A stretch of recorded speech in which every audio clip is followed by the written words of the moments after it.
The way we define adulthood has evolved, and it's no longer solely about marriage and kids. In today's world, economic independence and personal milestones take center stage. The journey to adulthood has taken a new path, and it's time to explore why.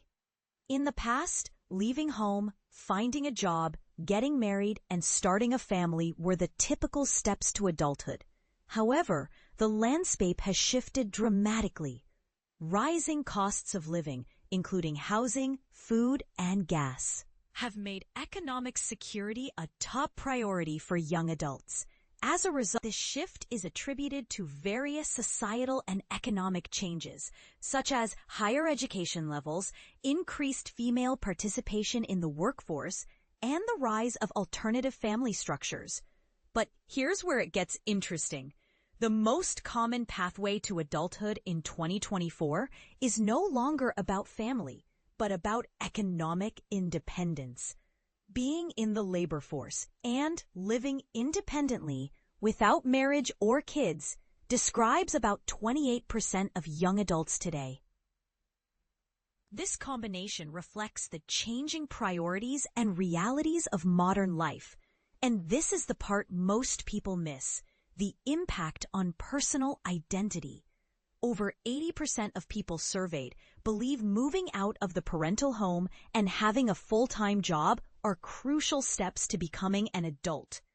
These milestones shape how young men and women develop their sense of self and independence. The Census Bureau's updated report reveals an intriguing trend. While marriage and having kids were once the second most common pathway to adulthood, they have now been surpassed by economic milestones. In fact, each of the top 5 combinations of milestones in 2024 involves participation in the labor force. This shift highlights the growing importance of financial stability and personal achievement in defining adulthood. Other notable findings include the rise of diverse family structures, with more young adults living independently and with children without marriage. The pathways to adulthood have become more varied, reflecting the unique journeys and choices of each individual. So what does this mean for the future?